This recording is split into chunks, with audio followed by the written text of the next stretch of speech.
for doing the introduction for us this morning, and I hand over to you. Thank you. Thanks, Tutu. No worries at all. Lovely stuff, colleagues, friends and friends. It is my great honor to make the welcoming remarks for today. Many thanks for participating, for making time to join this important conference. We do not take these for granted. Many indices, as you have heard, also being reflected within the concept note of the conference. Many indices suggest that democracy is under siege globally. Growth of populist and authoritarian governments and movements across the world attest to it. These worrying trends follow the insanity of a produced massive global matrix of inequalities, the conservatization of politics in the global north and global south, and some of you have heard me say this before, which is tagged by tragically powerful new waves of intra and interstate racism, race populism, bigotry, everyday fascisms, religious conservatisms, and ethno-nationalisms across the world. Mutwa also raised these patterns last night in a much deeper analysis that includes reflections on the new waves of racism, sexism, and a multitude of other discriminations here and elsewhere. Welcome to you as well, BC. I see that you are in the audience.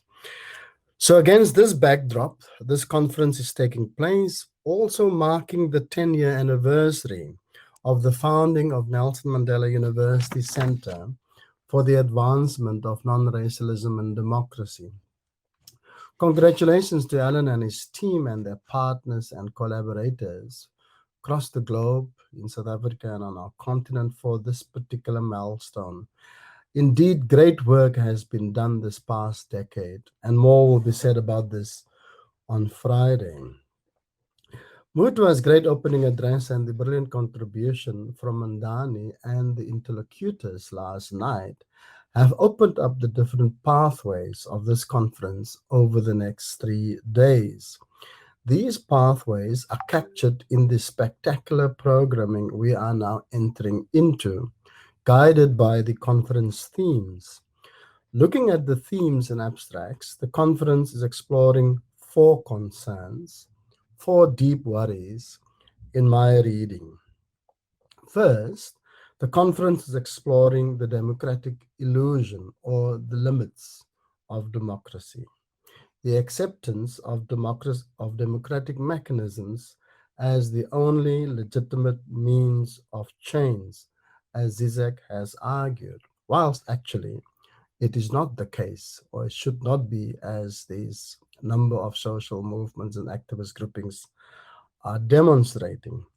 Second, the conference is considering whether democracy as a category of politics as thought should necessarily be conjoined to the state, one of the Badian questions of earlier, arguing that the state should not be the endpoint of our political thought and actions. We need a politics, a democracy outside the imagination and imaginaries of the state, so to speak. And this is a call that is growing stronger across the globe. This is so because the state seeks its own survival as the state of things, and as such, it converges all political representation onto itself as the place where politics ends. But there are entire worlds and lives and life outside the state that requires political outsides with a small and vibrant politics, of course, like a democracy of the outside. This may be a novel path to travel, like the ones that the People's Coalition, amidst the pandemic in South Africa, is trying to craft the outlines of the alternatives that Mamdani spoke about last night. There are many other movements here and elsewhere. These are precisely the inroads the conference is trying to make, given its conceptual parameters and themes. Third, the conference will also be grappling with why After the end of all grand narratives, democracy, capitalism, and human rights are the only three globalized and in some way totalizing frames left standing. What are the connections between these triplets and the intimacies between positive law, human rights, capitalism, and democracy? And fourth, and this is also a worry coming through the subtext of the conference abstracts and programming, and perhaps most importantly, the conference is considering the interface between democracy and the poor, an interface which, according to conventional political theory, have been moderated by the middle class on behalf of the poor. These assumptions have been debunked by many studies in the global south, and we ourselves need a scholarly orientation that should depathologize the poor in whose name we so glibly declare we operate. Yet, it is true that democracy in its current form may be tilted against the poor, and that democratic institutions are yet to work in pro-poor trajectories. What do we do then is the question. I am here with Kalivas from the New School, who argues that there is an urgent need today for radically rethinking the democratic experience, especially in the light of actual crisis of today, that result in the evaporation of democratic impulses within the context of global oligarchic and authoritarian tendencies. The qualifier radical, he argues further, needs to be made explicit, acknowledged, and emphasized against hegemonic attempts either to reduce democracy to a spectral procedural existence or distort it with an ethno-nationalist authoritarian ideology whereby the name of democracy is divorced from any specific and concrete radical content. This is in part critically interrogating democracy as a key theme of this conference. That is, we have to disclose democracy's fractures to ourselves, explore engagement with its possible fixes, and see what kind of alternative futures can be produced. In a sense, the conference is tasked with finding ways of reinvesting democracy with its radical transformative potential. What would such a future for a radical critical democracy look like? This is perhaps the central question of the conference, but it is also a key theme for our university, and we are particularly interested in mobilizing our academic and social projects in service of society, aspiring towards co-creating socially just and sustainable futures in whose name those democracies may then exist. The themes of the conference align so well with these ambitions of our university. And for today, we have a feast lined up with colleagues from UCT, Queen's University Belfast, Stellenbosch, UKZN, Unizulu Wits, and the National University of Limpopo presenting. We have civil society activists from the UNDP and the transgender organization Gender Dynamics also speaking. And so we will kick off with two plenaries, one on constitutionalism and democracy, and the second one on constitutionalism, customary law, and land. We will then also move into symposium mode on African feminism in the post-colony and a roundtable on queering democracy, LGBTI struggles in Africa. And the day will be closed out by the keynote, Mandela, Mbeki, and Zuma, Contrasting Approaches to Nation Building by William Kumedi. I am, on behalf of Nelson Mandela University, extending a warm welcome and a note of gratitude to all of you for honoring this event, and a huge thanks, of course, to CANRAD and the Faculty of Humanities who are co-hosting. Many thanks, and please enjoy yourselves.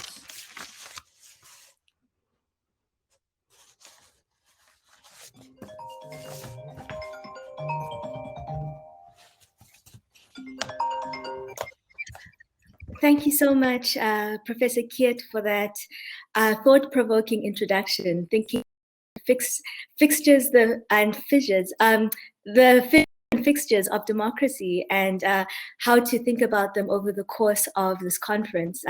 Thank you for getting us started on such an engaging and inspiring note. This is a wonderful way to start the conference proceedings today. And I'd started with an introduction earlier, so I think you've heard the institutional affiliations of our three speakers today. So I'll hand over to Professor Jolobe, our first speaker of the day, who will be presenting on the Judicialization of Politics in South Africa, how the Constitutional Court shapes the constraints of political processes. Thank you very much. Thank you. Can you all hear me? I'm not sure whether I'm heard or whether my mic is on. Yes, we can hear you. Oh, great. Excellent. Thank you. Thank you, everybody. And I'd like to thank you for inviting me to this conference. My paper deals with an emerging concept that has many incarnations: judicialism, juridification, judicial supremacy, government by judges, lawfare, juristocracy even. And all of these concepts in their basic form connote the reliance on the courts and judicial means for addressing core moral predicaments, public policy questions, and political controversies. All of them essentially, therefore, carry one meaning. That is that the courts have expanded their province to deal with questions that they were prohibited from dealing with in the past. It is not limited to the courtroom only. It also has implications for the general management of public affairs. Everybody who is involved in the management of public affairs, therefore, will conduct him or herself in a manner that anticipates what the courts will say on almost everything. My presentation begins in 2017. And in December 2017, a few months before President Zuma resigned, the economic freedom fighters and other opposition political parties brought an application against the Speaker of the National Assembly and President Zuma. The parties argued that the National Assembly had failed to fulfill its constitutional obligation to hold Zuma accountable. The issues in this case have their genesis in a report by the Public Protector in 2014, following investigations of improper conduct and irregular expenditure on security upgrades at President Zuma's private residence, and the Constitutional Court's Nkandla judgment, which found that President Zuma had acted inconsistently with his constitutional obligations by failing to implement the remedial actions prescribed in the report. The court had two issues to decide. First, whether the National Assembly had failed to establish the mechanisms to govern the president on the grounds in section 89(1) of the Constitution. And two, whether the National Assembly had failed to determine whether President Zuma's conduct triggered the grounds set out in section 89, both 1A and B, thus failing to hold him to account. The next slide, please. Yes. Justice Jafta, writing for the majority, found that the Assembly had failed to establish the mechanisms and processes tailored to govern the resolution to remove the president on grounds set out in section 89. This failure, he said, was a violation of an implicit obligation on the Assembly to do so. For the majority, the issue was not one of the adequacy of the current mechanisms, but of the non-existence of the mechanisms required by section 89. The majority ordered the National Assembly to establish sorry, you've gone a bit too far, not date. To establish a process to enable it to factually determine whether President Zuma's conduct fell in the purview of Section 89. Okay. Next slide. In a dissenting judgment, Deputy Chief Justice Zondo found that the National Assembly, in fact, has the mechanisms and processes necessary to ensure that the president is held to account.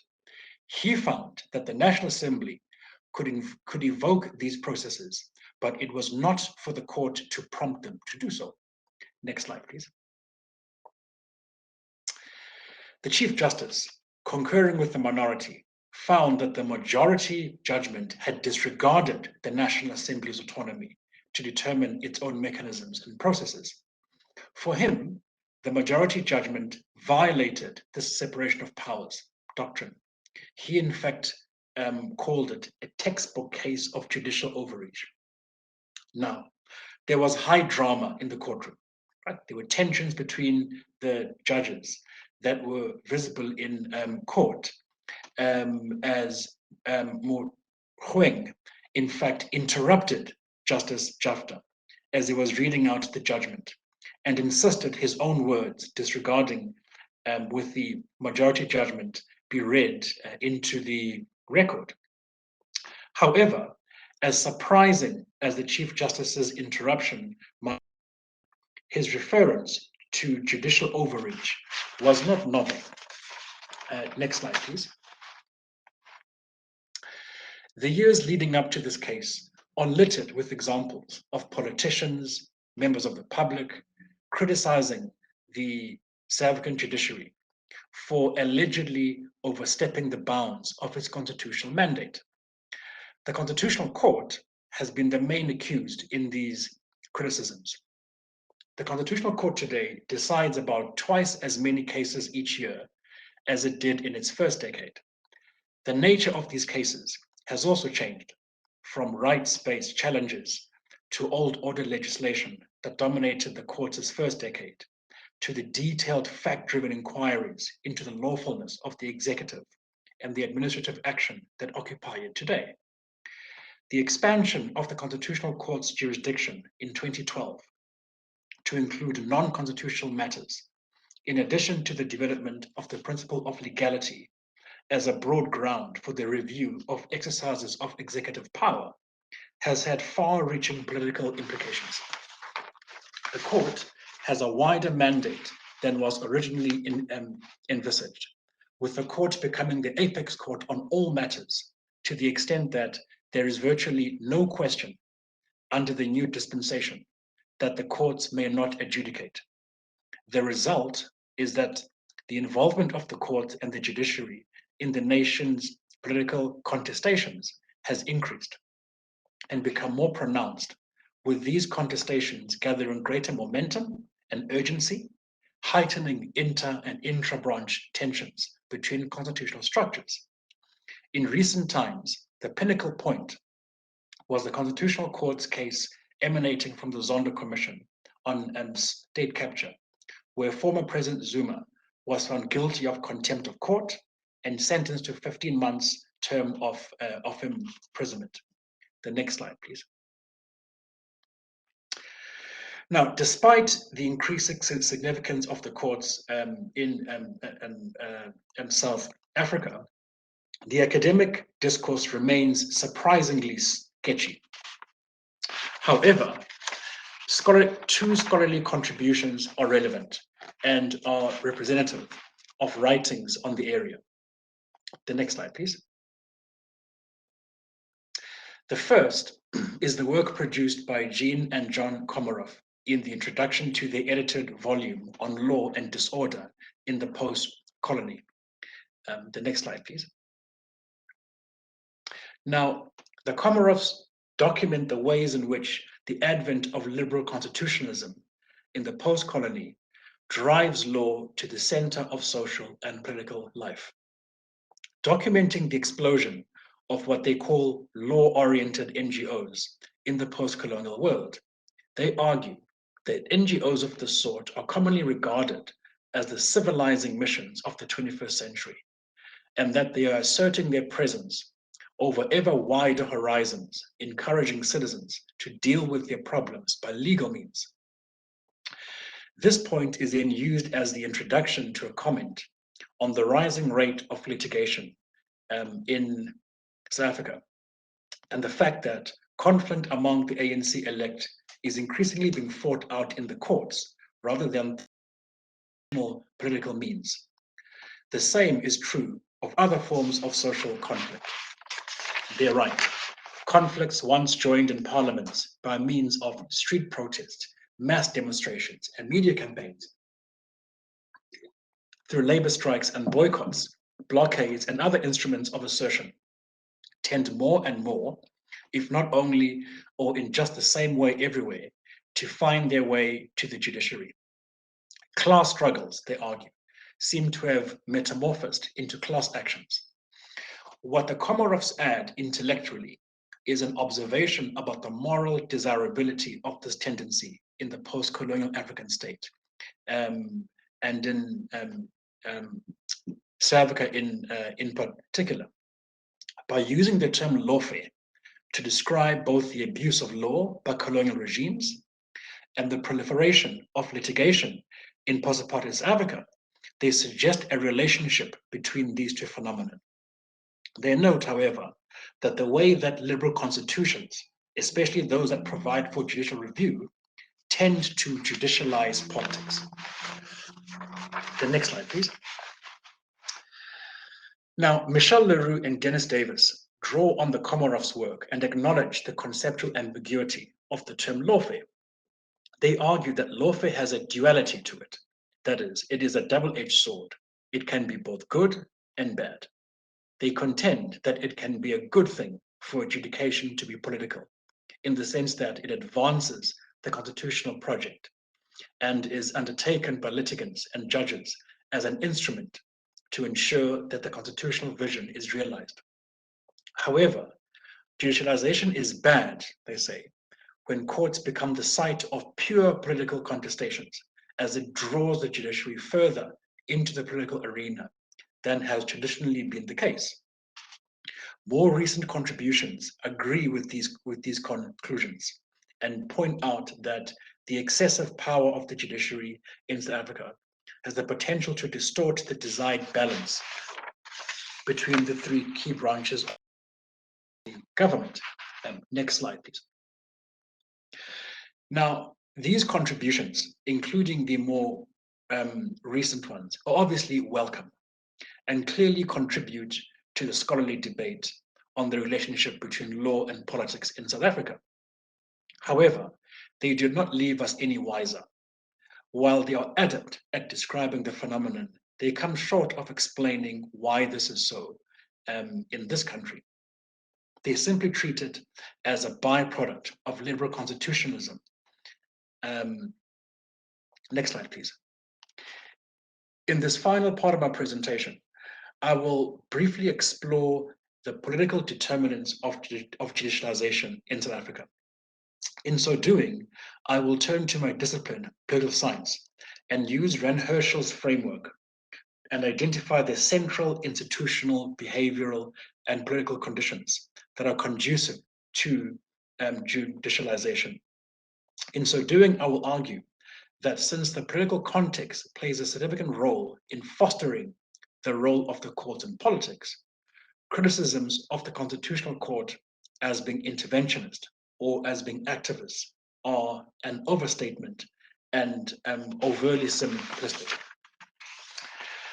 Next slide, please. Now, Herschel explained judicialization as an umbrella-like term referring to three interrelated processes.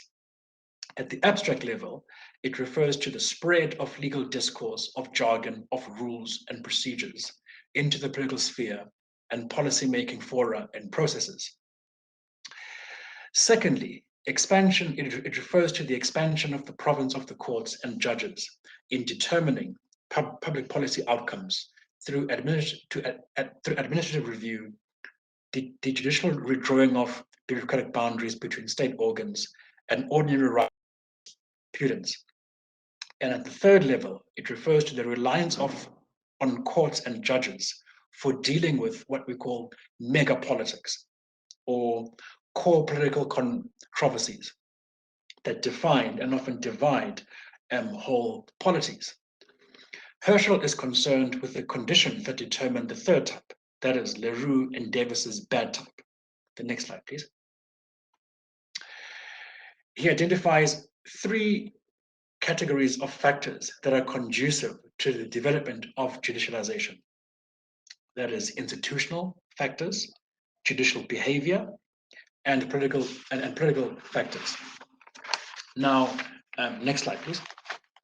Now, the judicialization of politics requires the existence of a reasonably independent judiciary with a well-respected, highly active apex court. It is also agreed that there is a close affinity between the existence of a constitutional catalogue of rights and a viable judicial review mechanisms in a polity, and judicial activism on the part of that polity's judiciary. The existence of a constitutional catalogue of rights and judicial review mechanisms provides the framework for courts to become more vigilant in their efforts to protect the rights and liberties of citizens. It also enables them to expand their jurisdiction to address vital moral dilemmas and political controversies of critical significance to that polity. South Africa has an independent judiciary with an active and well-respected apex court, supported by an institutionally insulated Office of the Chief Justice,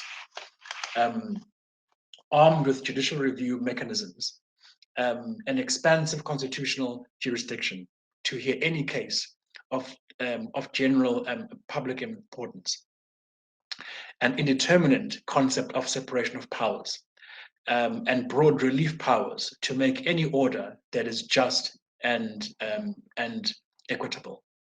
The next slide, please.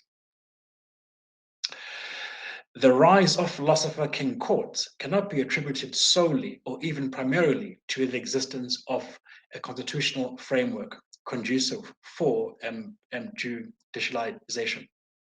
It depends on judicial willingness to engage in public policy making. Judges do not behave or reach decisions in a way that is fundamentally different from other branches of the government. For courts are political institutions, not merely because they are politically constructed, but also because the determinants of judicial behavior are not distinctly different from the determinants of decision making by other public officials. In South Africa, there is a high degree of willingness to adjudicate what are essentially political disputes, underpinned by the court's early rejection of the political question doctrine, and its view that even highly political decisions of other branches of government are justifiable. Prof. Jolobe, will you please start wrapping up? We are on really tight schedule. Okay, I will wrap up. Okay. I'll maybe just conclude. I mean, I had another 2 minutes maybe, and maybe still with my final point, which was that judicialization cannot develop alone or be sustained without the receptiveness and support of influential stakeholders. And the environment in this country plays a defining role in this, in the sense that the ANC's dominant in parliament and in the executive, together with the party discipline and structure of the electoral system, has compromised the ability of traditional deliberate forums and oversight mechanisms to hold the executive accountable. This has meant that opposition parties have turned to the courts rather than traditional democratic forums to challenge executive decisions. Doing so also bolsters opposition parties' public profile. Sorry, the next slide. I'll conclude now, Tutu. I'm sorry. Doing so also bolsters opposition parties' public profiles, which makes litigation an attractive repertoire in its own right. Moreover, the system has become dependent on the judicialization of, as parties increasingly then turn to the courts to adjudicate internal party disputes in the face of weakened intra-party dispute mechanisms. Therefore, I will now conclude, Tuto. Therefore, the political context plays an important role in judicializing politics. Criticisms of the Constitutional Court as being interventionists or activists or overreach are overstated and they are simplistic. Thanks. Thank you. Thank you very much. It's always hard enforcing the time restriction because your paper is fantastic and we want to hear more, but virtual conferences force us to stick to time constraints even more than usual. So I'll hand over next to Dr. Khambule, who will be presenting In Search of a Constitutional Democratic Developmental State in South Africa. Over to you, Dr. Khambule. Thank you, Dr. Tipe, for that introduction. And thank you as well to Prof Guelke Jolobe for such a brilliant presentation. So as you can see from the title of my presentation, it basically is In Search of a Constitutional Democratic Developmental State in South Africa. And the main basis of this paper basically is mainly focused on the work that has been forthcoming on the idea of creating developmental states that are democratic in nature, as opposed to the traditional developmental states as we know them to be authoritarian in most cases, particularly focusing on your East Asian developmental states. You may move through to the second slide, please. Yes. So as a way of a background, we understand that in South Africa, there's an idea that is presented in the National Development Plan, which is basically for the country to emerge as a capable, ethical, and developmental state. And this idea of a developmental state emerges as a nexus or as a vehicle for South Africa to address some of the foremost developmental challenges that is facing, such as your high unemployment, high inequality rates, and as well as the high poverty rates that we have seen or observed over the years. And to this particular date, we understand that more than 55% of the South African population lives in poverty, with the majority of them being Black and African women. So that particular setting then resulted in the National Development Plan looking at the main or at the conjuncture of the developmental states as a particular framework of taking the country forward in terms of its development ambition. And then how do we then transcribe or understand the developmental states in this particular manifold? It is basically a state-led economic development model that emphasizes the role of the state in terms of accelerating economic development and as well as rapid industrialization to effect what we call structural transformation in the economy. And this has been mainly based on the success stories of your East Asian tigers, such as your Taiwan, your South Korea, and many other states. But we must also understand then that these many states were basically led by what we call authoritarian regimes to become what they are today. And if we look at the case in point of South Korea, we understand that more than in 1950s, they were such a poor country, but then by early 1990s and early 2000, we understand that they are one of the most industrialized nations in the world, and they have overtaken so many nations in terms of human development. So in understanding this again, we need to then look at the relationship between authoritarianism and developmental states. But then, given that we live in a nature whereby democracy is entrenched in our daily lives, we then dream of what we call democratic developmental states. And in this particular way, then it requires us to dream of developmental states that are outside the ambit of authoritarian regimes. So how do we go about then doing that? Based on the work that has been done by Scott and some of his colleagues, they cite the main challenge as being the idea of creating a state that is able to retain some sort of state-led features that were seen in East Asian developmental states, but yet again, it is supposed to be underpinned within democratic principles of ensuring human rights as well as promoting the dignity of all citizens. But then again, of which then we take a drift. We must understand that the legitimacy of successful developmental states, as we have seen them in the likes of China, in the likes of South Korea, Taiwan, and many other countries, was not necessarily bequeathed within constitutional limits. But then it was based on the ability of those particular governments to effect economic growth, social progress, and industrialization. And by virtue of that, those particular nations were able to sustain their legitimacy. But then in a constitutional framework, then the question is, how do we do that? To the next slide, please.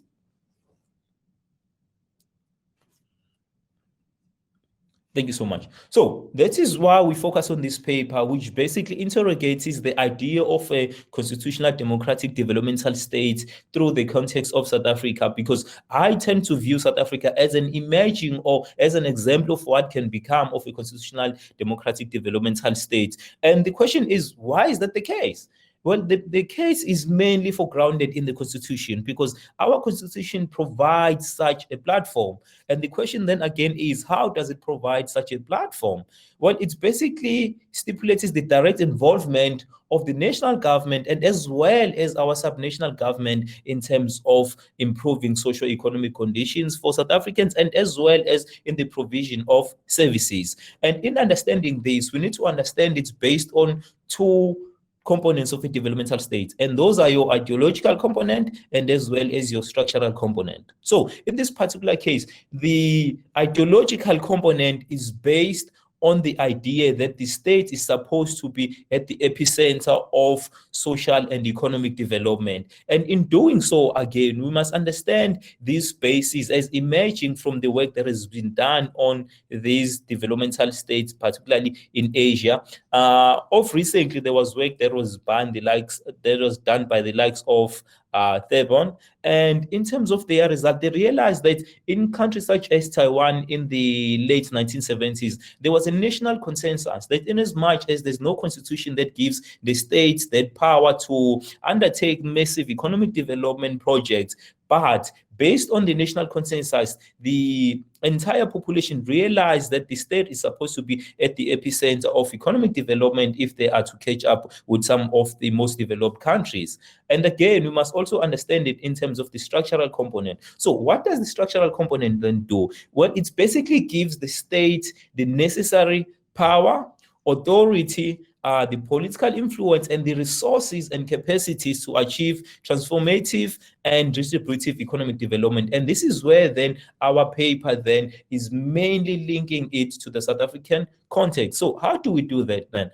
Well, the idea here is that in most cases, many developmental states were based on an ideological basis. They were not necessarily based on constitutions because they were led by authoritarian regimes. So in this particular case, then within what we call a constitutional democratic developmental state or a democratic developmental state, the constitution then becomes the basis of giving the state the necessary power to undertake such policies and development opportunities that are going to promote transformation and as well as structural transformation. And in the South African context, again, we need to look at this from the basis of what we call a transformative constitutionalism. Next slide. So in doing so, again, if we look at the literature that is emerging on the idea of creating what we call democratic developmental state, we'll understand that we are quickly shifting away from focusing on developmental states that are only focusing on the pursuit of economic development to developmental states that are going to mix the pursuit of social and economic development as well as advancing human development, also focusing on state-society relations and delivering what we call developmental welfare services, as we again we also see in the South African context. How do we then see this in the South African context? If we look at the constitution again, it instructs your subnational government, which is your local government, to promote social and economic development, as well as to structure and manage the administration, budgeting, and planning process to give priority to the basic needs of the community. So in essence, this is basically the state through the constitution, or the constitution advocating for the state to utilize its capacities and resources to ensure that the needs of the community are well taken care of. And again, we also understand that the constitution also goes as far as ensuring that all spheres of the state are developmental in nature. So what we are seeing here again is that the developmentalism is moving away from just being an ideological basis. But in the South African context, it is also enshrined in the Constitution, because the Constitution again instructs all spheres of government to ensure that they are developmental in how they deliver services, in how they undertake social and economic development. Again, if you look at Section 24A of the Constitution, it also stipulates that all citizens have a right in terms of sustainable social, ecological, and economic development through, again, the provision of the country's natural resources, of which in post-apartheid South Africa, we understand that it has not necessarily been that particular case. If you look at the transition from your RDP to the kind of policies that we have today that do not necessarily emphasize the need for the country's natural resources to benefit all South Africans. Next slide. Yes, so if we continue again with this developmental constitutional obligation, we also understand that, again, Section 1951 of the Constitution also mandates the government to promote what we call an efficient, economic, and effective development in terms of promoting such resources in a manner that will lead to what we call a development-oriented public services. And here again, we are saying that the Constitution is not necessarily only looking at the ideological aspect as an ideology on its own, but it is enshrining such an ideology in the Constitution so that the state is going to utilize all of its capacities in order to provide such socio-economic opportunities to the people. And if we move on further, we also understand that in terms of the constitutional democratic developmental state that we are trying to bring to the fourth here is that the developmental ideology of the state is at the epicenter of social and economic development. And in this particular case, the emphasis of the National Development Plan is also on state capacities and the power to achieve such development, of which the South African government has mainly failed to do in post-apartheid South Africa. And how do we then translate this to move from what we call democratic developmental states that many countries are searching for to what we'd call then a constitutional-based democratic developmental state? So the idea here is that within the South African context, we understand that the Constitution again also mandates the state to take reasonable legislative and any other means available and measures as well to ensure that the state is going to utilize all of its resources to achieve social and economic developmental outcomes to improve the socio-economic conditions of the citizens. So in doing so, again, the main picture here that I'm trying to paint is that this idea of a constitutional democratic developmental state extends the scope of what we know from our basis on democratic developmental states, because the South African Constitution, by virtue, is based on a developmental ideology that can be mixed with what we know from developmental states. Next slide, please. So what do we know exactly in terms of contestations that are emerging with these ideas? There's work that was done by Berger in 2014, where basically he argues that South Africa cannot be considered a developmental state, and it needs to be considered as a welfare state because it does not promote developmental opportunities that pursue economic growth. But we must also understand that we need to criticize such a notion because it is mainly based on the assertion that the state or the developmental state need only to be limited to what we call the pursuits for economic development or economic growth. But work is showing us, based on the work that has been done by the likes of Evans and Cheng, that modern developmental states are mainly focusing on pursuing economic growth. And again, they also pursue what we call the promotion of human development and also ensuring that they are there to produce the kind of developmental opportunities that are needed from a welfarist perspective. So again, we are slowly seeing the emergence of what the state can do, and again, as to what kind of welfaristic opportunities can be promoted within a developmental state in order to address the growing inequalities in the country. And this is mainly so based on the work that we see being undertaken, again, based on the responses that we see in terms of the COVID pandemic. But how do we then translate this in the South African context in terms of the challenges that we are facing? So, as I've stated, the main basis here is that our constitution, by virtue of everything that it advocates, the idea is that the state is supposed to be at the epicenter, and that moves away again or limits the play of the authoritarian nature of developmental state to base on what the Constitution says in terms of the democratic rights that South Africans are supposed to enjoy. And before I close here, then there are certain challenges that we're facing. And again, we must understand these challenges as a lack of political willingness from the political leadership. And as we understand, in most developmental states that were successful, there was an emergence of what we call a development-oriented political leadership. And in the South African context, there is something that we do not have. And again, if you look at cadre deployment, we understand that in the South African context, we have what we may call unpatriotic cadre deployment, because in other successful developmental states, they understood that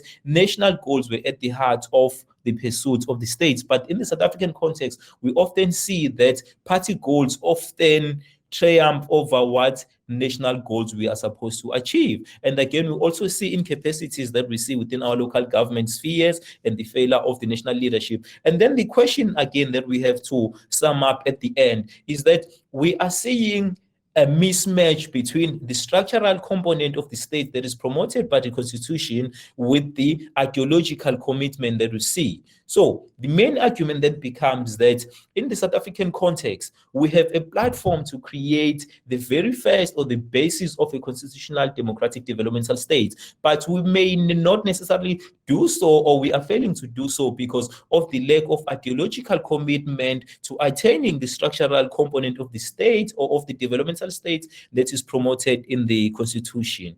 And I note that my time is up. So in concluding this, the very idea that I'm trying to present is that in the South African context, we have the nexus of the ideological component and the structural component that are promoted by the Constitution. And there's nothing that is stopping the government from attaining the kind of constitutional democratic developmental state that we want to pursue. But there is the main limitation here has been the ideological commitment to such an undertaking. Thank you so much. I'll hand over to you, Tuto. Thank you. Thank you very much. Thank you also for making my job much easier. Thank you. And one quick public service announcement. If you want to enlarge the PowerPoint presentations, there's a button at the bottom of the screen that has a gray box, 3 people at the bottom. You can click there or click on the top the screen, the full screen button. So going forward, if people want better access to the PowerPoints or rather larger font, that's how to go forward with it. So we have our final speaker for this panel, Professor Guelke, who will be presenting on legal versus political mechanisms of conflict management, South Africa and Northern Ireland compared. Prof Guelke, I hand over to you now. Thank you.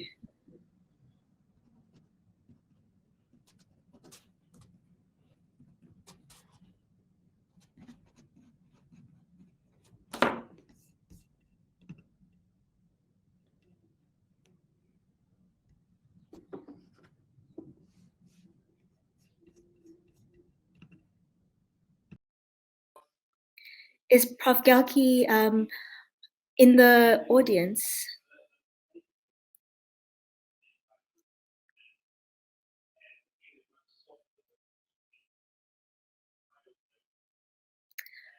He may be having some technical challenges. Yeah, I'm just wondering, our technical team, can you bring Prof Guelke on?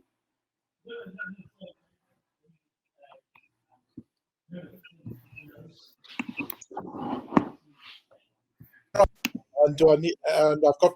Can you hear me now? Fantastic. Yes. Okay, sorry. I'll start again. Okay, apologies for that. Yeah, I'll try and. Yeah. First of all, thank you very much for the invitation to the conference. Thank you for the kind introduction. I want to start by acknowledging a problem And this is, it would be easier to give this presentation in Northern Ireland rather than South Africa, for a very simple reason. There's no particular reason why South Africans should know a lot about Northern Ireland. It's more the other way around. I should say a few things about Northern Ireland just to put it in context. Northern Ireland is a deeply divided society, deeply divided along religious lines between Protestants who identify as British and Catholics who identify as Irish. That is the essence of the issue. But let me proceed on that basis. An analogy might be helpful in this context. The events in Durban in July could be compared with the events in Washington, D.C. on January the 6th. I imagine you could give that presentation on that comparison more easily in South Africa than anywhere in the United States. So there is an issue here in terms of comparing different societies in different ways. But let me proceed nevertheless. Okay, let's go on to the next slide, please. The early basis for comparing the two societies in the 1990s, when there was a lot of work done comparing the two, was as success stories of the era of peace processes in the 1990s. Really, South Africa and Northern Ireland stood out as the most successful cases of transitions of peace process in that era. Likewise, they have encountered some troubles more recently in terms of violence in 2021, the violence in South Africa in July. We had violence here in March and April, although the level of violence in Northern Ireland was much lower than in South Africa, much less lethal. And but the difference, another difference was that people in Northern Ireland feel that the violence we had is the prelude to perhaps further bouts of violence. I'm not sure that there's quite that feeling about the violence in South Africa. I think people probably think that it might be a one-off, but we shall see. Okay, let's go on to the next slide, please. There's been a long-standing comparison of the two cases, going way, way back, in fact, before South Africa and Northern Ireland existed as political entities. At the start of the 20th century, the focus was very much on a comparison of Irish nationalism, Afrikaner nationalism, both as movements fighting the British Empire. And in fact, Smuts used that as a negotiating ploy when he met the British Prime Minister in 1906. He offered the British government the choice of either you can have our friendship or you might have another island on your hands, which was a sort of potent threat of what a British government might wish to avoid at that point in time, given that the 19th century had been dominated in the latter half by Irish troubles of one kind or another. Next slide, please. The comparison wasn't without its effects on actual people's behavior, in that Irish nationalists joined up and fought on the Boer side in the Anglo-Boer War. This is a picture of, I think, Major John McBride on a horse, a book by Donald McCracken on the Irish pro-Boers, who formed two brigades in that war. I should say they didn't all come from Ireland. Some of them came from America. There were Irish Americans who joined, which is an interesting angle to it. Okay, next slide, please. By the 1980s, the comparison had changed into one looking at the intractability of conflict in Northern Ireland and South Africa.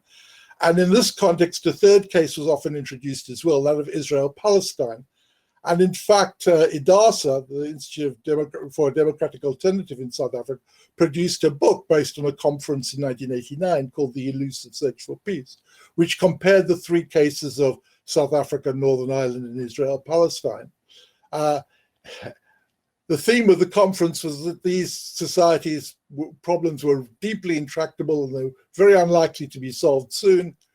Paradoxically, just showing that scholars can sometimes be wrong. In the early 90s, there was change in all three. Okay, can we go on to the next slide, please? By this time, there had been a complete reversal of previous lines of sympathy. Irish nationalists no longer identified with Afrikaner nationalists, now Irish nationalists identified with African nationalists, and specifically the Irish Republican Army, the IRA, identified with the ANC. And this was a mural that existed from the early 80s in West Belfast, linking the ANC and the IRA together. It was at a place called Anti-Apartheid Corner in RPG Avenue, as it was named. The fact that this mural could exist showed that there wasn't total control of what was happening in Northern Ireland, as you can see from that the aggressiveness of that particular mural. Okay, can we go on to the next slide, please? In the 1990s, with the success of peace processes, there was a shift in comparison to looking at the cases, the three cases still, as cases of deeply divided societies and what the problems of deeply divided societies were more generally. Now, I say the three cases, a particular book I've highlighted, looked at specifically at Belfast and Johannesburg, but there are plenty of others that looked at Jerusalem as well and brought in the Israeli-Palestinian case. Okay, next slide, please.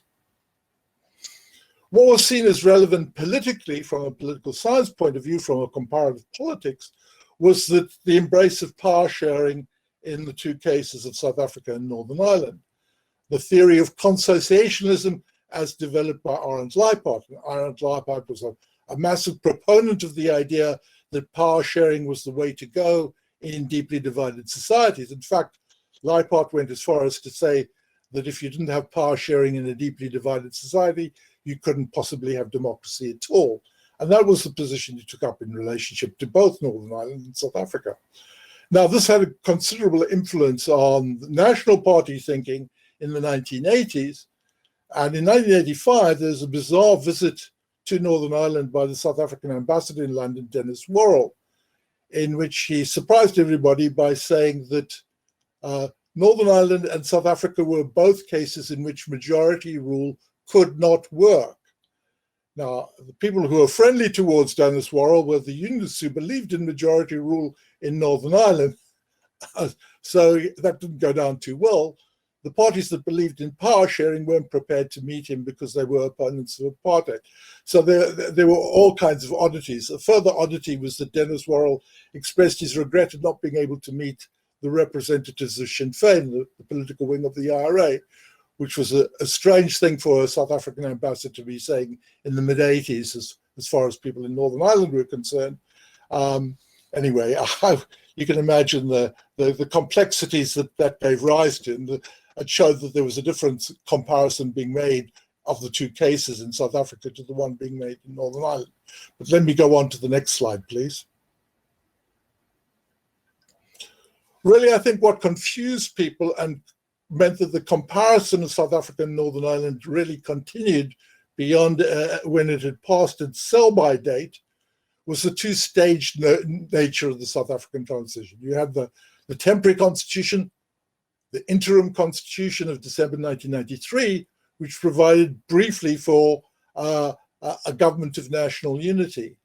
It wasn't actually a government of national unity in which there was a minority veto, so it wasn't actually a proper consociational government of national unity, but leave that aside. It had the appearance of consociationism. And then you had a permanent majoritarian constitution, the final constitution coming into force in 1997. But because there was so much interest in South Africa in this period, it led to a potent myth that South Africa had some kind of consociational settlement, which persists to this day, I may say. Whereas the essence of the Northern Ireland Agreement of 1998, the Good Friday Agreement, truly is consociational. Power sharing with minority vetoes is of the essence. You can't do anything in Northern Ireland without the agreement of the representatives of both communities. Okay, next slide, please. But it will also be said that conflict resolution is about much more than relations between the two communities in Northern Ireland. An essential precursor to was the transformation in relations between Dublin and London in the context of membership of the European Union. and I may say there's similar cases of external conflict management that are relevant to the Northern Ireland case, such as Cyprus and Kashmir, with which Northern Ireland is often compared. Let me go on to the next slide, please. But the implication really of what I've been saying is that there was a divergence in the political process in South Africa and Northern Ireland from the late 1990s onwards, when South Africa went on to be a majoritarian state and Northern Ireland continued with power sharing. But there was little slowing of scholarly comparisons of the case. People were still churning out comparisons, very often making the same points about power sharing in the two cases, which, as I've said, was based on a misconception or based on a very temporary situation. Okay, next slide, please. One reason why there was still interest in the Northern Ireland comparison was South Africa actually played a role in the Northern Ireland peace process. The picture below shows Tony Blair, Marty Ahtisaari, and Cyril Ramaphosa. Marty Ahtisaari and Cyril Ramaphosa were visiting Blair in Downing Street because they had just carried out inspections of IRA arms dumps as part of the peace process. So they were drawn in as international figures to help create confidence building so that unionists would agree to go back into power sharing with Sinn Féin and the SDLP. This was in 2001, I think this was, or no, sorry, 2000 it was actually. Anyway, let me go on to the next slide. Okay, and I'm going to say a little bit about South Africa.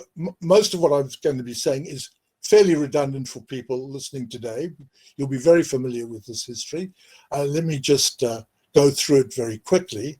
We've had, of course, I've left out the short period of an interim president between these two, but basically South Africa in the last couple of decades has been under the rule before Cyril Ramaphosa of first of all Thabo Mbeki and then Jacob Zuma, both of whom were elected for 2 terms of office, but neither of them quite made it to 2 terms of office for reasons which I'm going to come on to explain, and which have a great deal to do with legal processes, which have really dominated politics in South Africa, really since the end of Mandela's term of office.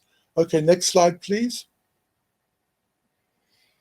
One of the reasons that has led to this has been a long-running issue over the huge arms deal of the late 1990s and the allegations of bribery that were associated with it, which has generated an awful lot of legal cases. Famously, a book by Andrew Feinstein, an ANC MP, on the whole saga of it.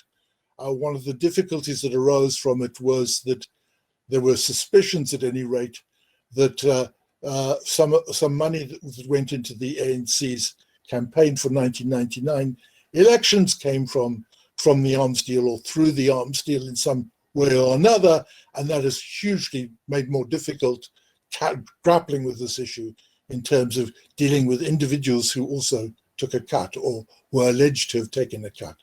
Okay, let me go on to the next slide.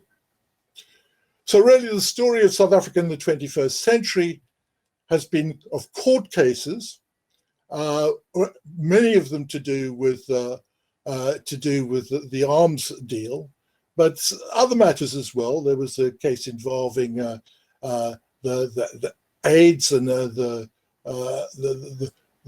campaign to get antiretrovirals distributed.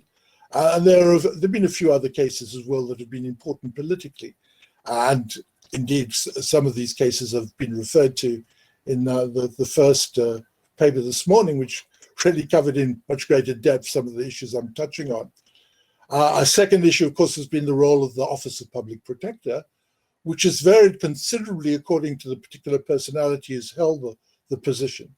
But during the era of Thuli Madonsela, from 2009 to 2013, 2016, it was very effective in terms of looking at misconduct in terms of the distribution of public funds.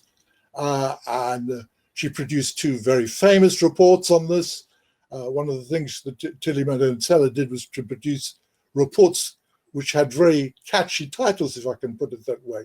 One of them was called Secure in Comfort, which was about the famous homestead in KwaZulu-Natal, and the other was called State of Capture, which of course has continued to reverberate in terms of its political effects. Okay, let's go on to the next slide. Will you please start wrapping up? Okay, sorry, next slide, please, then. Next slide. Sorry, yeah, okay, I'll quickly go through Cyril. Okay, next slide, please. Okay, you can see all that, the Zondo Commission. Next slide, please. Okay, the story in Northern Ireland is a different one. It's about endless negotiations. I'm just going to list the titles of the negotiations to give you an idea of what's gone on and to show you the great contrast that everything has revolved not around law, but about political negotiations. Next slide, please. Next slide, please.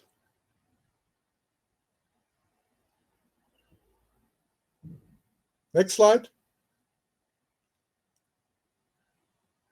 Sorry, next slide, please. Okay, you get the X's mean failure. Next slide, please. Next slide, please.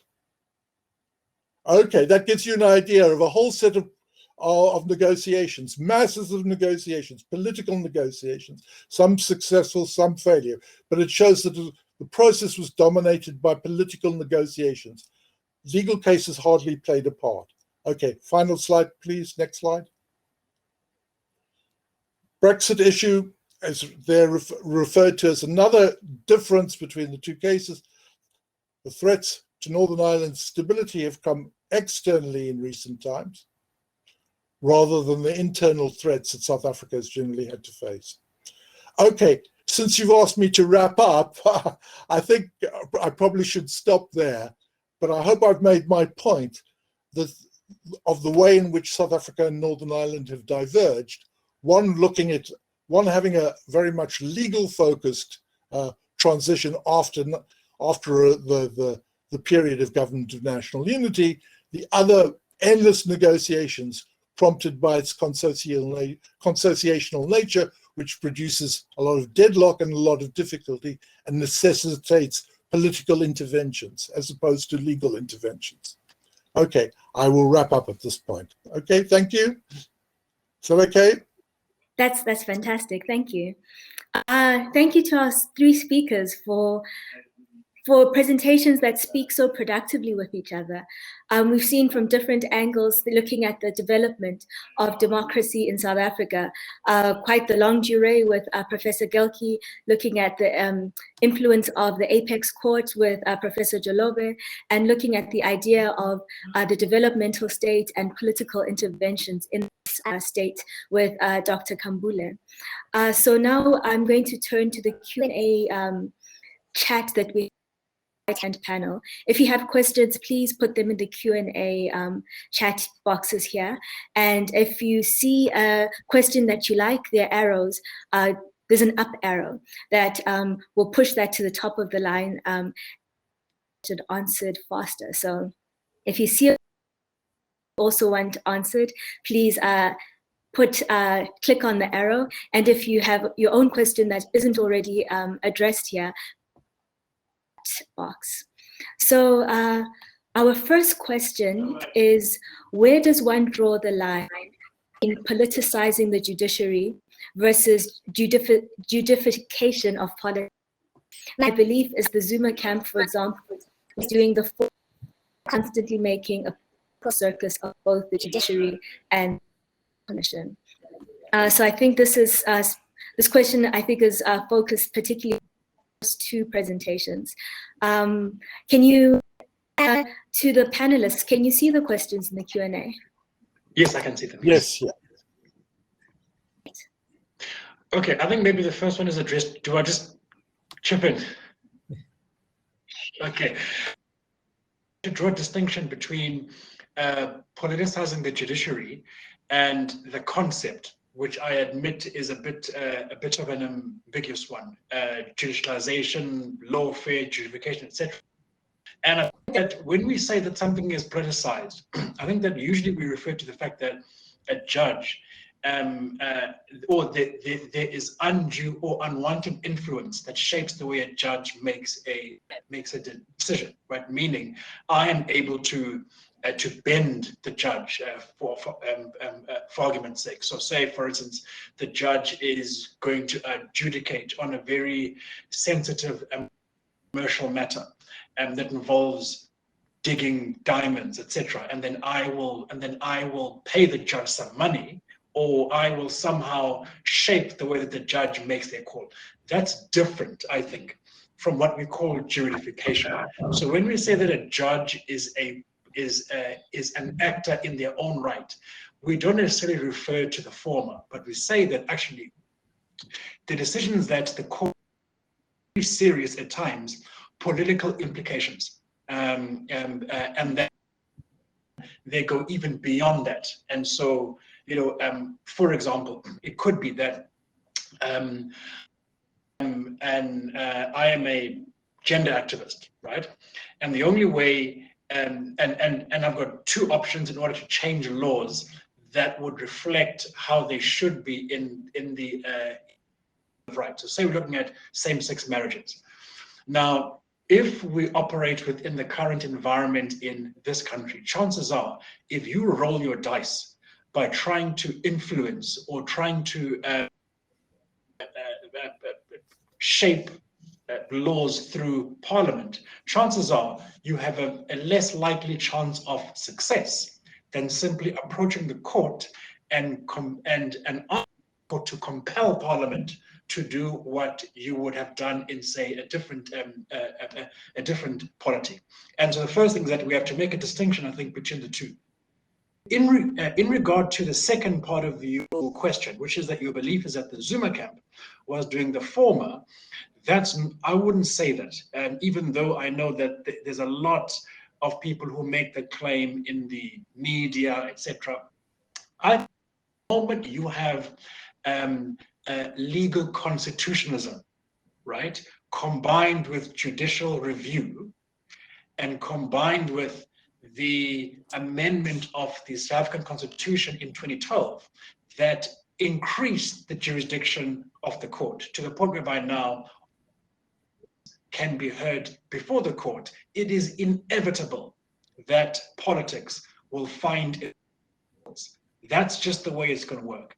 And so I think that even though people like, say, Michel Leroux and Davis, who wrote the book, together with many, accuse Mr. Zuma of pursuing a Stalingrad approach. The reason why they're able to do that is because the environment, in terms of the system, is conducive for that. Of course, what it means is that the long-term consequences is that if you've got money, you can always find your way, you always buy your way, etc. But I think that that is made possible by the conditions of our system. And so, even though perhaps it's not desirable for some, those are just the long-term consequences of having the kind of system that we have. And so I wouldn't call it a circus per se. But I think that, if one even looks, say, for instance, in the last 6 months, these days, if you lose party battles, you can seek recourse to courts, because courts will hear your case. They are not confined to purely legal matters. And I think that's the point that I was trying to make. Hope I answered the question. It's very here, so I can't see people's eyes. And I think you started answering the next question with the most votes as well, which is accepting that politics is being depoliticized. Devil's might ask why we should have more politics. Oh, I see. Politocracy rather than under-juridifying philosopher kings. And I think you've also spoken to that question. Yeah, I see. And because that's the reason why I sort of dab in this area, is that we should never assume that there's a clear distinction between law and politics in ways that people tend to say. Because remember, law is made by politicians. And so normally it is politicians themselves who turn to the courts to fight battles that they perhaps either cannot win or perhaps they think are more appropriate put in a legal platform. And the point that I make here is that what we see as juridification, or what we see as judicialization, is part of political contest. More importantly, it is as relevant a contest as it is on the streets or in parliament or in unions, because courts, yes, we like to think that courts are these impartial things that somehow have got no ideas and they are run by judges who are all powerful than life. Judges are also human beings, and judges are also public officials too, and so we can never we can never assume that court, it somehow has no political significance, and I think that maybe I think that's my view. I hope I've addressed the essence of that question, but yeah. Yes, Thanks. I think we have. Yes.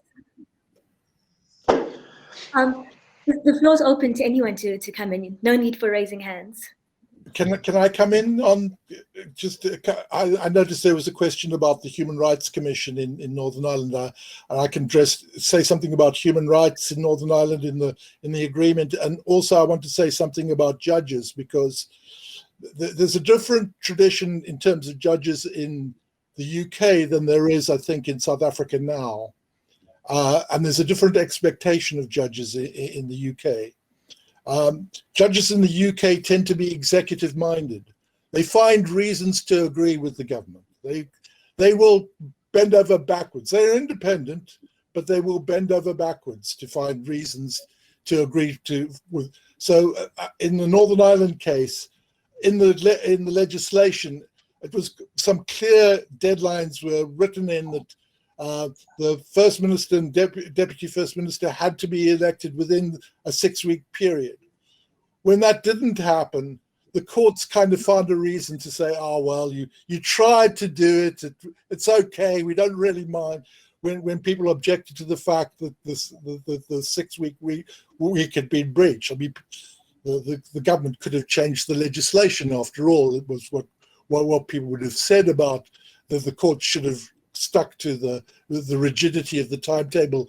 After all, Parliament had laid that down. Parliament could change it. But nevertheless, there is a tradition in the UK of the courts generally going along with the executive. This is part of what is, I mean, it's a sort of underlying element in Brexit actually as well, because you may notice that in relationship to Brexit, one of the things that the Brexiteers, the people wanting Britain out of the European Union, what they strongly objected to was the jurisdiction of the European Court of Justice, because the European Court of Justice contained judges who weren't in the British tradition of being executive-minded or finding reasons always to agree with the government or those in power. And it's interesting to me that South African judges have developed much more independently of the executive than apparently is the case in the UK. Sorry, I haven't really addressed the human rights issue. Human rights was a very important issue in the negotiation of the Good Friday Agreement. The European Convention of Human Rights was written into law, into statute law. That was very important to people in Northern Ireland. However, now there's a bit of a campaign from conservatives against the European Convention of Human Rights. They want that to go. They don't like the idea of Britain being found guilty in the European Court of Human Rights in Strasbourg. It's sort of part of the sort of Brexit mentality that exists of, taking back control of British sovereignty. And of course, you have a very strong right-wing press in the UK, which attacks judges very strongly whenever they go against the government. So in a case where the court decided that Parliament really had to give its approval to the letter that went to indicate that Britain was leaving the European Union, the court decided there had to be a vote in Parliament about that. The Daily Mail had a headline about the judges calling them enemies of the people. So there's a different kind of, if you like, political context to all of this in the UK, which is very different from South Africa. It makes a very interesting case.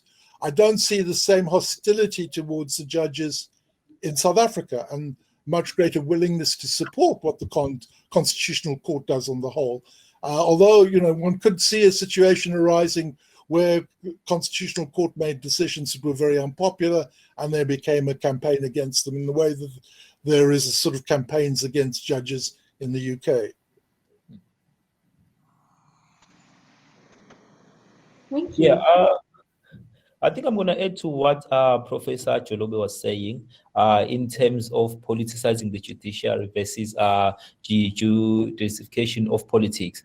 I mean, if we look, I think not even a month ago, the ANC in KwaZulu-Natal came up with a statement criticizing the judiciary and arguing that since the Ramaphosa years, the government has basically won all court cases. So if we look at that again, we also need to look at it in terms of internal party factions. But then again, we must also look at it from a broader perspective as to what kind of impact does it have in terms of polarizing the society against the judiciary. I mean, if we look into that, you'd find that some people do basically believe that the current administration is being favored by the court. And again, that on its own lends itself up in a space of a political settlement whereby there is the fake news, there are issues of misinformation, there are issues of paid agents all over social media. So on its own, again, we need to look at the future of our judicial system and the kind of impacts or the kind of knowledge or the kind of perspective it is sending out to society. Again, we understand, I mean, there are certain cases, if you look at the recent issue whereby Justice Mohong was basically in leave, whereby they were taking the Zondo decision on whether former President Zuma was going to be arrested on its own.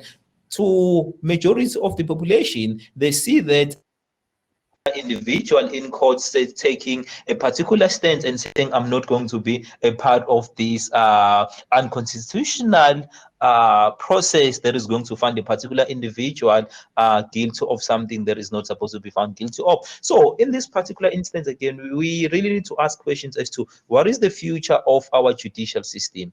What kind of impact does it really have on the entire society if we even now see political parties quickly coming out and disagreeing with what the Constitutional Court is even saying? So that's on its own. We are quickly landing up in a situation whereby we find that could potentially say the meddling of the judiciary in political matters is likely to result, and as Dr. Jolobe has said, Prof. Jolobe has said, that is likely to result in a particular way whereby people use their court in order to win against certain policies or against certain factions. So that on its own is really causing certain problems that we really need to grapple with, and the Constitutional Court should also have a reflection as to what kind of impact does it have whenever they keep on taking these particular political cases that are supposed to be resolved internally. But then again, if they refuse to take those particular cases, again, questions are going to arise as to why are they refusing to take those particular political cases if they were able to take some others. Sorry, yes. I'm having trouble hearing you. And I would also add to what was mentioned by Giovanni in terms of citing authors such as Nkandawire, Johnson, and Ake. I do cite a lot of the late Nkandawire based on the work that he has done on maladjusted states in South Africa and as well as the African continent. Because if you look at it, if you look at the neoliberal project, the main idea again is reducing the role of the state. But as we are quickly seeing with the COVID pandemic and how states have responded again, you realize that there is a particular ideological component that the state is supposed to be at the epicenter of promoting social and economic development. And then the question becomes, why must it be at the epicenter whenever there is a crisis? Because again, there are certain crises that we're facing in South Africa. We're facing a crisis of unemployment, poverty, and inequality rates. Why can't the state use the very same means it is currently using to ensure that it promotes social and economic development in the current state, right? So that on its own speaks to the neoliberal project that basically states as to when can the state intervene. But now we are at least seeing work that is mainly focusing on how to respond or how the post-COVID society is supposed to look like, particularly on the role of the states. And for me, the main idea has always been that the state is supposed to be at the epicenter, but there are certain issues that we find in terms of the kind of ideological commitment that we find within political parties that are not willing to implement what is required by the Constitution. And as we understand, majority of the court cases whereby people or society has taken the state into court, they have won those particular cases because the state is often found wanting and basically promoting capital interest instead of promoting national goals. So I think I'm gonna leave it there for now. Thank you. You began speaking to some of your interlocutors, and there's a question here in the chat though about whether you have used the work of Chalmers, Cornea, Mkandawire, and Ake in your own work. So maybe you could speak a bit to your conversation, how your work is in conversation with some of the scholarship.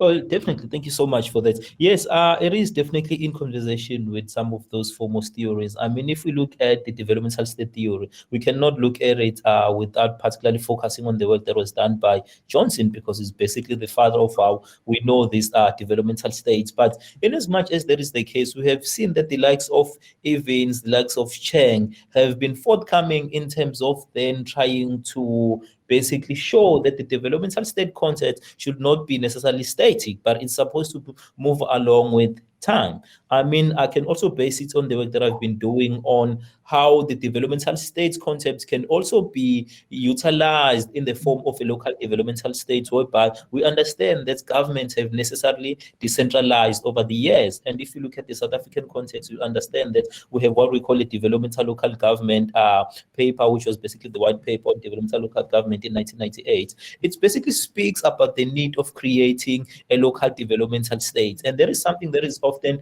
not seen in most cases, because you'd find that other authors such as your Johnson mainly focus on the state at the central level. But then how do we then utilize this idea of a state from a decentralized or from a subnational level, of which again is what my PhD also focused on in 2019.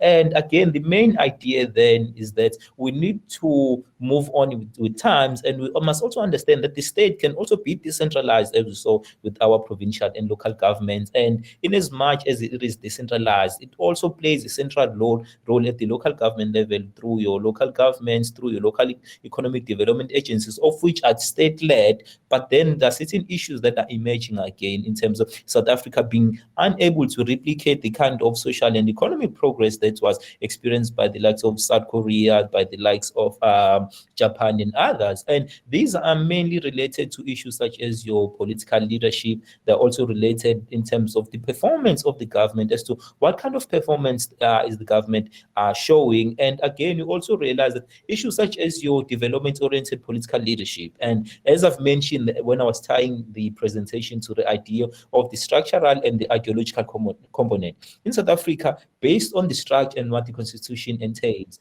it is basically giving the government all the necessary capacities or all the necessary mandate to do whatever it can do. But then the ideological component has been the very weakness or the very basis of undermining what the Constitution wants. And that is mainly, again, what the likes of left, which are talking about the need of a development-oriented political leadership that is able to put national interests before party goals. And we understand in post-apartheid South Africa, we saw it in parliaments whereby party goals are put before national goals. In most cases, in parliament, parties will vote based on partisanships, and they will use their majoritarianism to protect the executive solely because the party matters before the constitution. And we saw this again in when based on the responses in the constitutional court, whereby they wanted to have the parliament's vote in terms of a secret ballot. We saw the ANC basically argue that everyone who's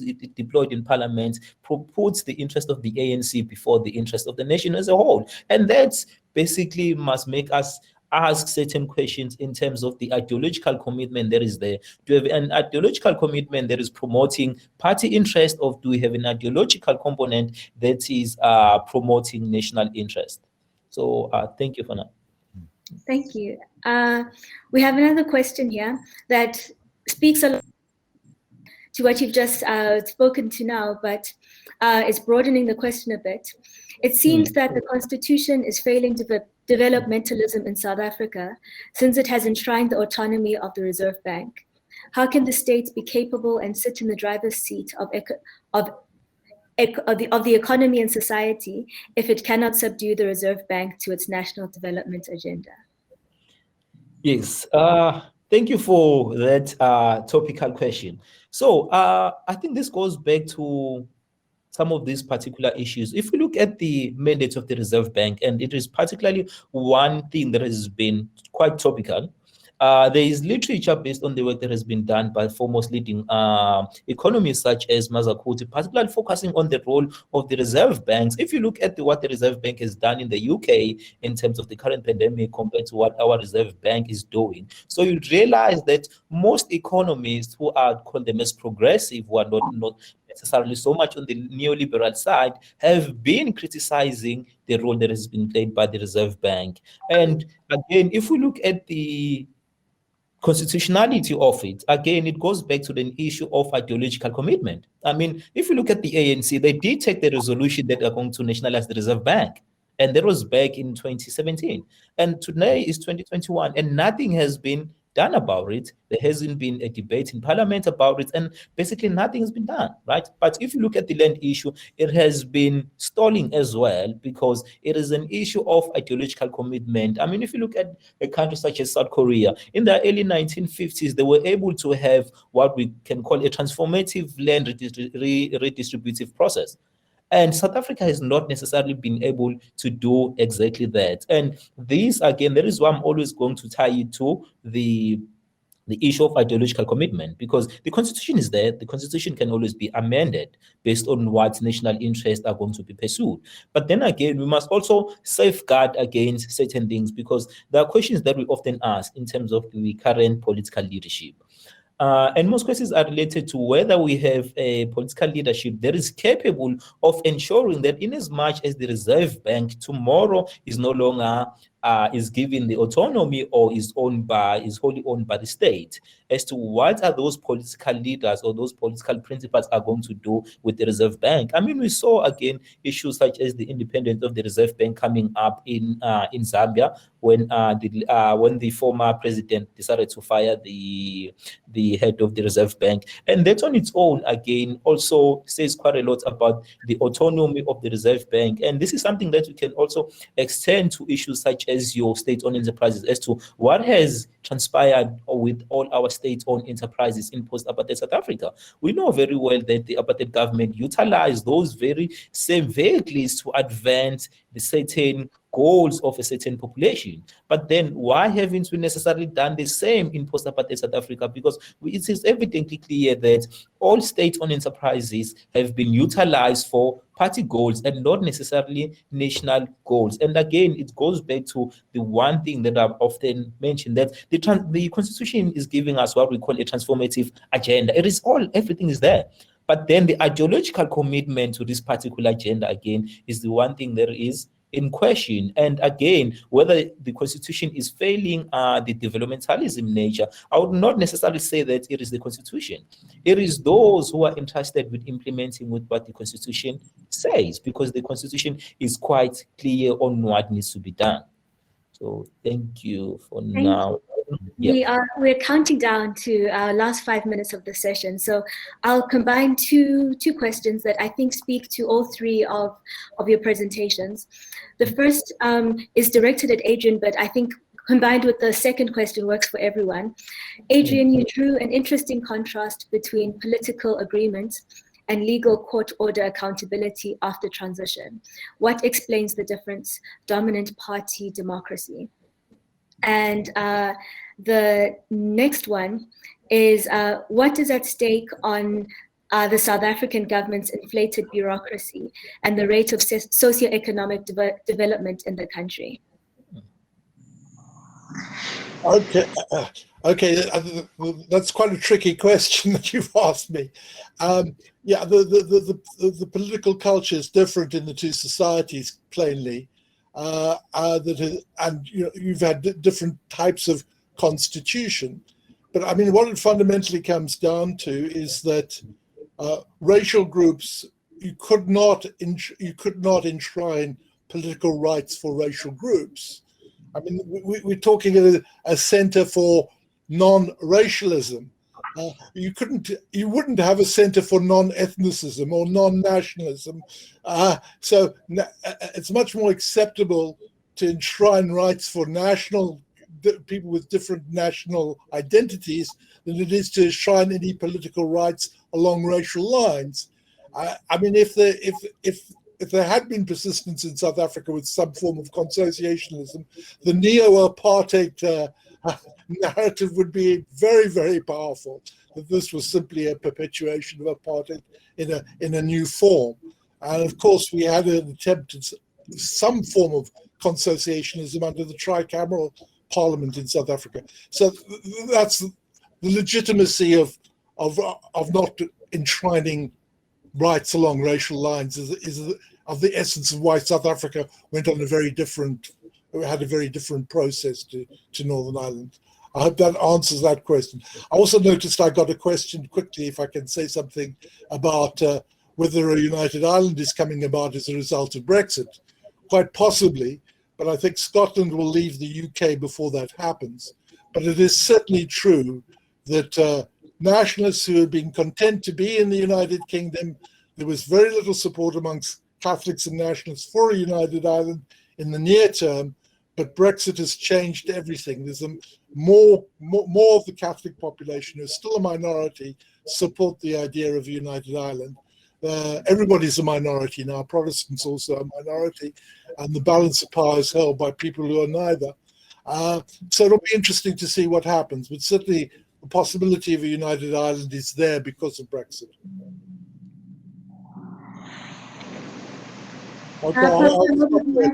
Having answered these questions, thanks. No, you have. Thank you so much. Professor Jolobe, do you want to wrap us up in the last minute of our time? Oh, yeah. I mean, I think that I think maybe just as a final word. I mean, I don't know whether I'll talk to some of those points, but I think that we live obviously in a certain legal and constitutional framework, and I think that we at times try a lot to look at the benefits of it and why it's good and its virtues, etc. But I think that, like all things, they have their cons as well, and I think that part of their cons is that you have to deal with some of the implications of having a legal constitutionalism, which means that yes, it's all great to have rights and a Bill of Rights and all these things, but also at the same time, it means that it can change the nature of our very in ways that can be interesting, right? Meaning now we can use courts, we can use NGOs, we can use all these things. But I think that at the same time, it can also create avenues to not include those who do not have the kind of resources or the kind of knowledge, or aren't aware of the kind of jargon and language of this new type of politics. And so I think that maybe as a final note, I don't know whether it's relevant to all the speakers, is that it can create new avenues of social division and social polarization. I've tried to sum it up, but I'm not sure whether that was a good way. But thank you for the opportunity. Thank you to our speakers, and thank you to the audience for some generative questions. It's been exciting looking at the idea of democracy in this moment from such a diversity of perspectives. Thank you so much for your excellent presentations and for your engagement with the questions in such thoughtful ways. So we wrap up now the first panel of the day. Thank you all, and we look forward to seeing each other in panels across the rest of the conference. Thank you, everyone. Thank you, thank you. Just quickly on a housekeeping note, do we leave this session and join the other one? I'm not sure. Let's hear from the people who are running the rooms. Do we stay? Thank you, colleagues, for a wonderful session. Yes, you just stay where you are, and the next session will continue right here. Okay, so we don't have to. So I can just keep my, what do you call it, my screen as is. Absolutely, just keep it as is. Yeah, wonderful. Thank you. Thanks, Christy. Thanks a lot.